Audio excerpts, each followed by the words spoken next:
चंद्रबाबू नायडू ने आंध्र प्रदेश के मुख्यमंत्री के रूप में चौथी बार शपथ ले ली। इससे पहले संयुक्त आंध्र प्रदेश के वे 9 साल तक लगातार मुख्यमंत्री रहे थे। इसके बाद आंध्र प्रदेश से तेलंगाना के अलग होने के बाद वे साल 2014 से 2019 तक आंध्र प्रदेश के मुख्यमंत्री रहे थे और अब चौथी बार उन्होंने पद और गोपनीयता की शपथ ली है। चंद्रबाबू नायडू के साथ पवन कल्याण और चंद्रबाबू नायडू के बेटे नारा लोकेश सहित कुल 25 लोगों ने शपथ ली है। 25 लोगों का चंद्रबाबू नायडू का मंत्रिमंडल है और इस मौके पर पीएम नरेंद्र मोदी, गृह मंत्री अमित शाह, जेपी नड्डा, एनडीए में शामिल तमाम बड़े दलों के नेताओं के साथ साथ तमिल फिल्मों के सुपरस्टार रजनीकांत, तेलुगु फिल्मों के मेगा स्टार चिरंजीवी भी मौजूद थे। चंद्रबाबू नायडू के शपथ ग्रहण कार्यक्रम को एनडीए ने एक तरह से अपना चुनाव के बाद शक्ति प्रदर्शन के रूप में भी प्रदर्शित किया और चंद्रबाबू नायडू के सामने अब सबसे बड़ी चुनौती अपने चुनावी वादे को पूरा करने को लेकर होगी। कैमरामैन विक्रम सिंह भाटी के साथ श्रीवत्सन, न्यूज़ 24।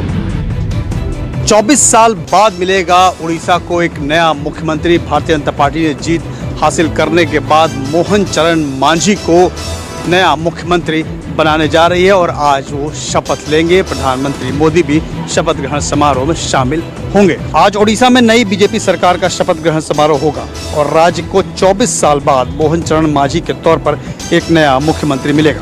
प्रधानमंत्री मोदी इस समारोह में शामिल होने के लिए पहुंच रहे हैं। बीजेपी ने विधानसभा चुनाव में नवीन पटनायक के नेतृत्व वाली बीजू जनता दल के 24 साल के शासन को समाप्त कर दिया है।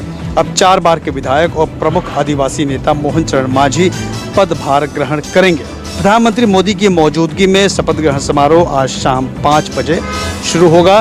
प्रधानमंत्री के अलावा और तमाम गणमान्य व्यक्ति और वरिष्ठ नेता मौजूद रहेंगे। आपको बता दें कि केवी सिंह देव और प्रवती परिदा 2 उप मुख्यमंत्री भी उड़ीसा सरकार में होंगे। कैमरामैन नितिन के साथ प्रशांत देव, न्यूज़ 24। कांग्रेस पार्टी के पूर्व अध्यक्ष राहुल गांधी दुविधा में हैं। उनकी दुविधा इसलिए है कि 2 जगहों से चुनाव लड़े राहुल गांधी को ये डिसाइड नहीं कर पा रहे हैं कि वो कौन सा सीट रखें और कौन सा सीट छोड़ें।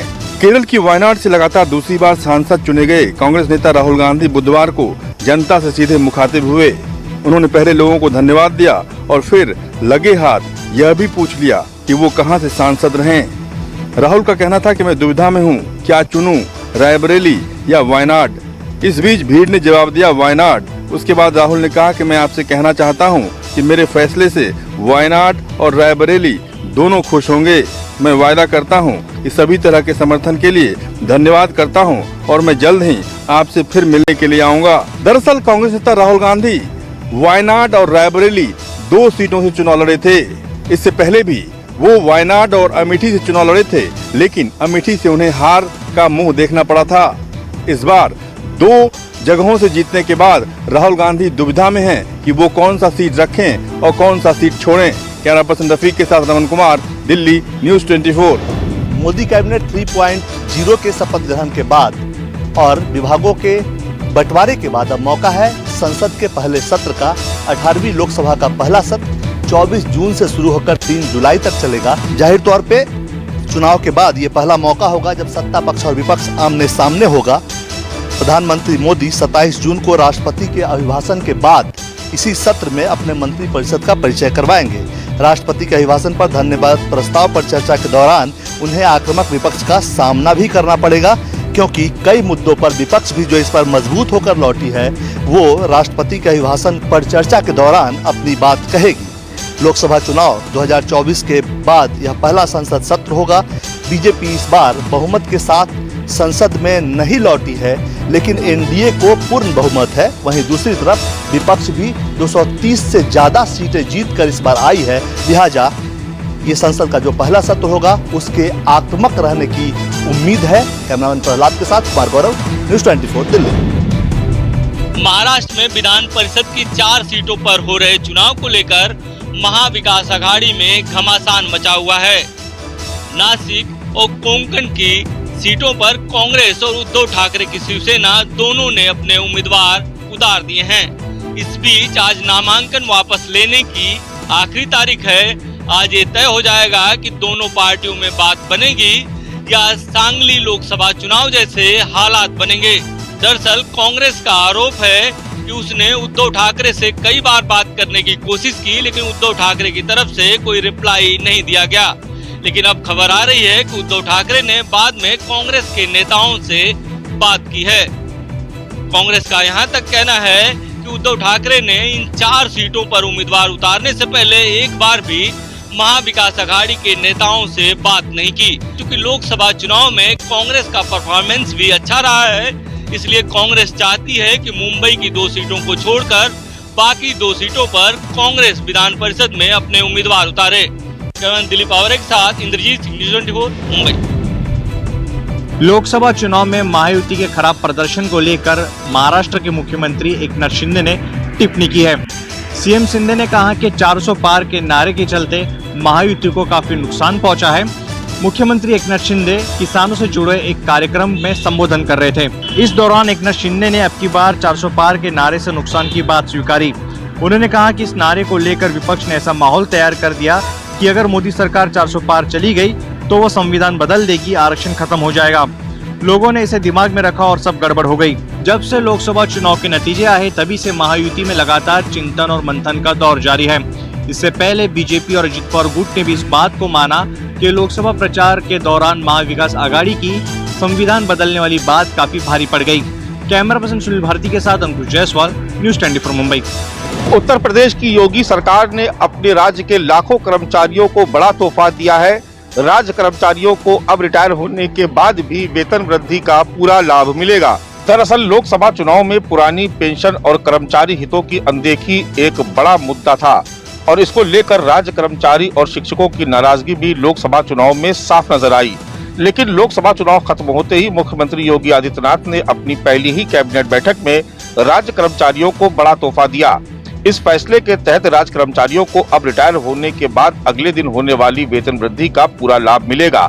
ऐसे कर्मचारियों की पेंशन की गणना भी इसी वेतन वृद्धि के आधार पर होगी। अब तक लागू पुरानी व्यवस्था के हिसाब से रिटायर होने के बाद कर्मचारियों को इंक्रीमेंट का कोई लाभ नहीं मिलता था, जिससे पेंशन और ग्रेजुटी में बड़ा नुकसान होता था। लेकिन अब इस व्यवस्था को समाप्त कर दिया गया है। मानस श्रीवास्तव, लखनऊ, न्यूज़ 24। लोकसभा चुनाव के दौरान मध्य प्रदेश में क्लीन स्वीप के बाद अब मोहन सरकार नए फैसले ले रही है। इस फैसले के तहत अब तक जितने भी सांसद होते थे उन्हें एक गांव गोद लेना पड़ता था, लेकिन अब मध्य प्रदेश के मंत्री भी हर एक गांव को गोद लेंगे।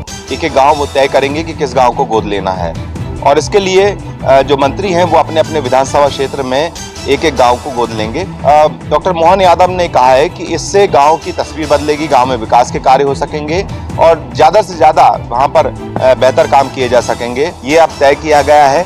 कब से ये शुरुआत होगी यह अभी तय नहीं है, लेकिन इसके लिए पूरी तैयारी हो चुकी है। खुद सीएम ने इस बात के साफ तौर पर कह दिया है कि अब हर एक मंत्री को भी एक गाँव गोद लेना पड़ेगा। कैमरा पर्सन कमलेश व्यास के साथ विपिन श्रीवास्तव, न्यूज़ 24 भोपाल। दिल्ली में टैंकर माफिया पर लगाम लगाने के लिए दिल्ली सरकार क्या कर रही है, इसको लेकर सुप्रीम कोर्ट ने आज दिल्ली सरकार को आड़े हाथों लिया।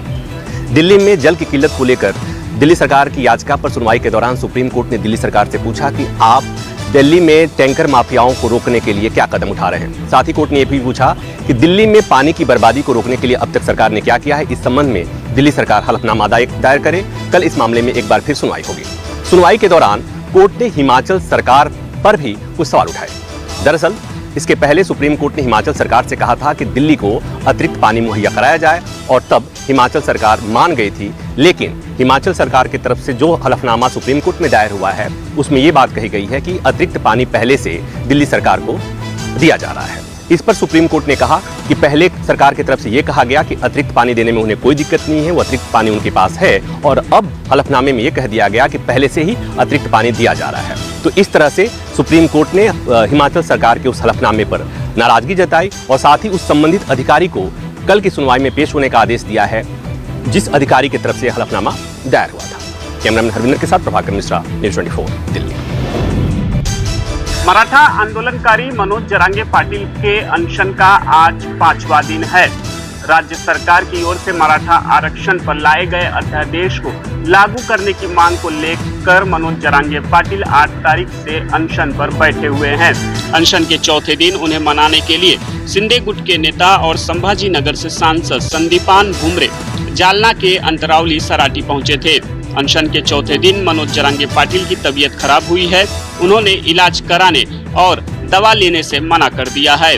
डिप्टी सीएम ने कहा है कि राज्य सरकार ने मनोज जरांगे पाटिल को आश्वासन दिया था कि राज्य भर में दर्ज मराठाओं पर केस वापस लिया जाएगा। उन्होंने कहा कि इस पर प्रक्रिया चल रही है।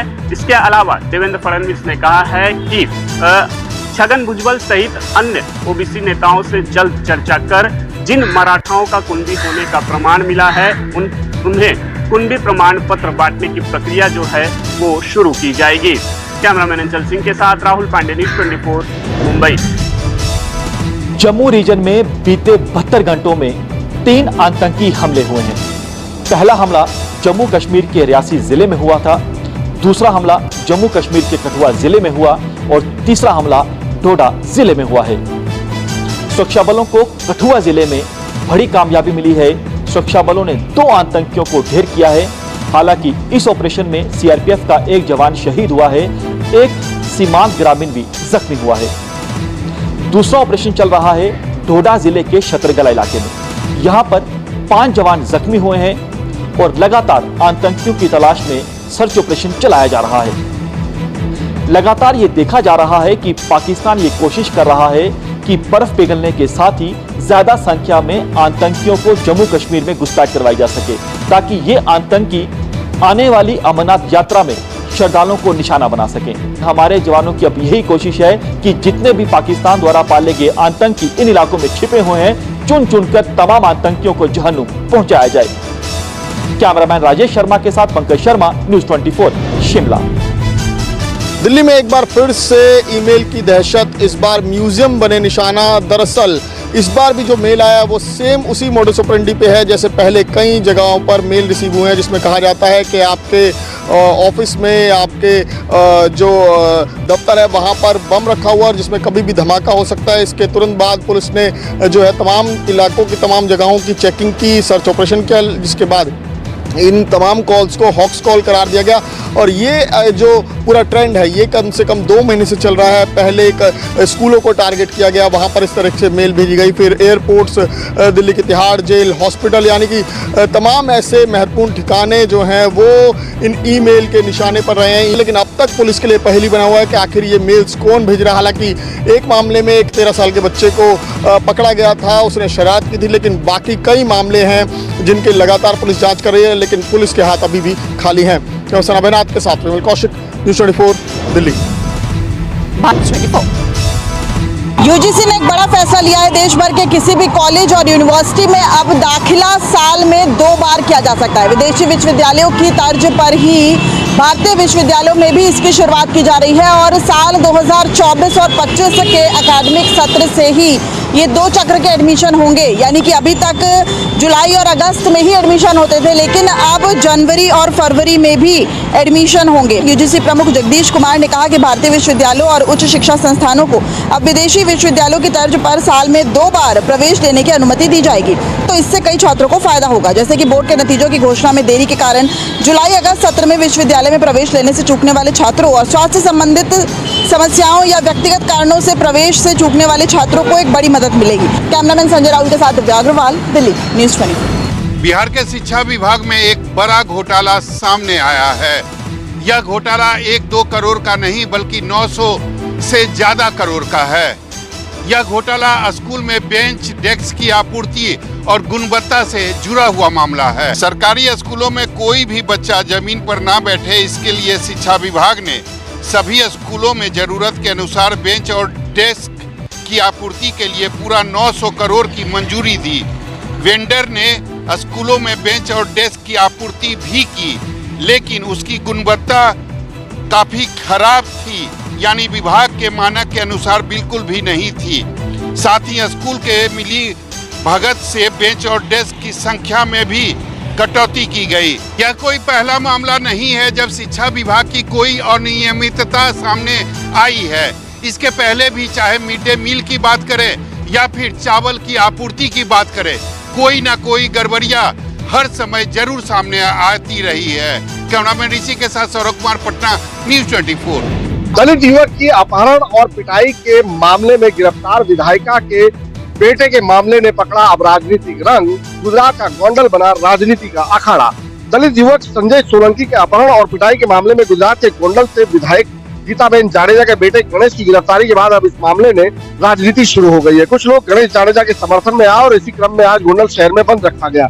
लोगों ने गणेश जाडेजा के समर्थन किया और गणेश जाडेजा के ऊपर लगे मामलों को वापस लेने की मांग की और पूरा गोंडल मार्केट यार्ड और आसपास के कई गाँव आज बंद रहे। तो दूसरी तरफ दलितों ने भी जूनागढ़ से लेकर गोंडल तक रैली निकालकर दलित उत्पीड़न का विरोध किया। दलितों का आरोप है कि पुलिस अभी भी इस मामले में सही ढंग से कार्रवाई नहीं कर रही है। गणेश जाडेजा के समर्थन में गणेश जाडेजा को पाक साफ बता रहे हैं, तो दूसरी तरफ दलित संगठन रैली निकालकर गणेश जाडेजा का विरोध कर रहे हैं।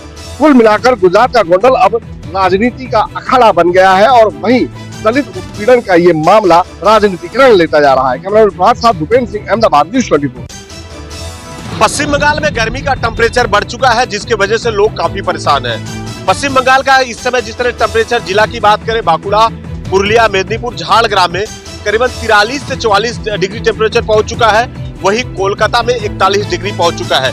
वाकई देखें कि किस तरह से लोग छाते का सहारा ले रहे हैं, इतना नहीं बर्फ पानी पी रहे हैं। तो वाकई कह सकते हैं इसको लेकर प्रशासन पूरी तरह से मुस्तैद है।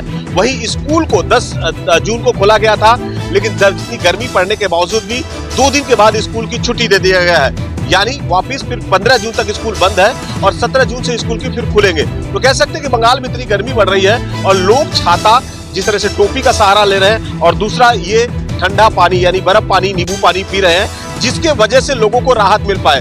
तो कह सकते हैं कि एक तरह से बचने के लिए और बंगाल में लगातार गर्मी हो रही है, इससे कैसे निजात पाया जाए, पूरी तरह से यहाँ पे जो प्रशासन के तरफ से और कह सकते हैं कि मौसम विभाग की तरफ से ये किया गया है कि लोग गर्मी में धूप के समय में बहुत जरूरी काम न हो तो अपने घर से बाहर न निकले। फिलहाल गर्मी से 2-3 दिन राहत मिलता नहीं दिख रहा है। कैमरामैन पंकज के साथ मनोज पांडे, न्यूज़ 24, कोलकाता।